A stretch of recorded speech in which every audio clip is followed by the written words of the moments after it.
let's get excited on example 6. So example 6 will actually be very similar to example 5, which I don't want to give too much away, but I would just follow along on this one just to make sure you kind of understand what's going on. And then in the next two examples, 7 and 8, if on those you want to try it on your own, that's when I would encourage you to do so.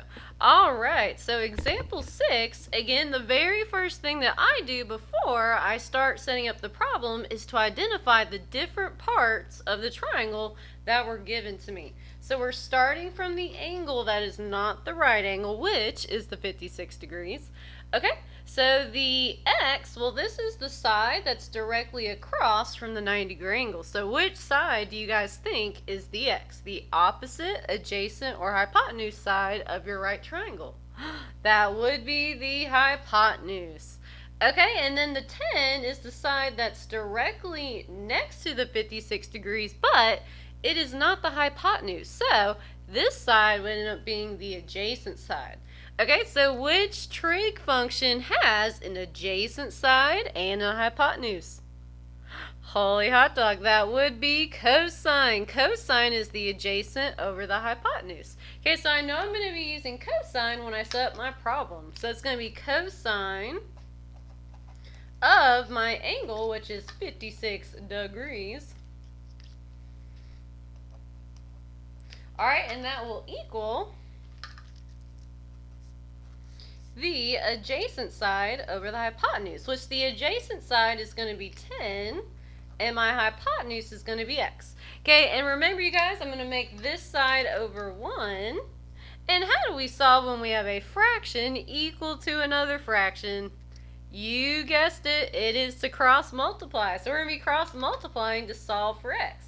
Okay, and again, I prefer to solve for x first, so I'm going to go the direction that has x first, and then I'll cross multiply the other way.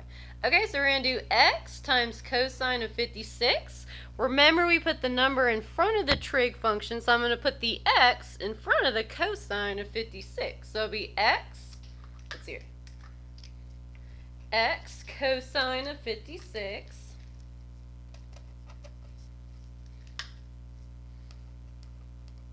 And that will equal the other way. So 1 times 10, well, that would be 10. Alright, and then from here, we just have to solve for x. So remember, the x and the cosine are secretly being multiplied together. So, if they're being multiplied together, how would you move the cosine to the other side? What is the inverse of multiplication? That would be division. So I'm going to divide by the cosine of 56 degrees on both sides. And remember, you guys, the cosine of 56, that's all one term, okay? You can't separate cosine and 56. That wouldn't make sense. Okay, so it'll be cosine of 56 degrees. All right, which these two will end up canceling out because anything divided by itself is 1.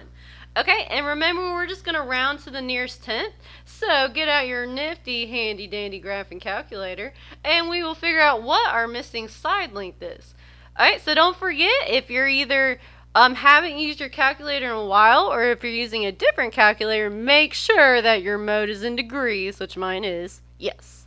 Okay, and I'm going to hit the cosine. I'm going to hit 10, and then divided by cosine of 56.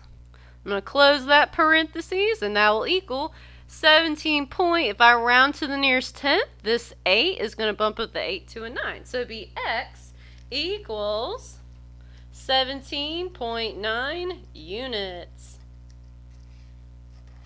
And don't forget, you can also do this on Desmos. So if you're on Desmos, don't forget how you check to make sure your mode is in degrees. Hit the little wrench button, go down to the bottom.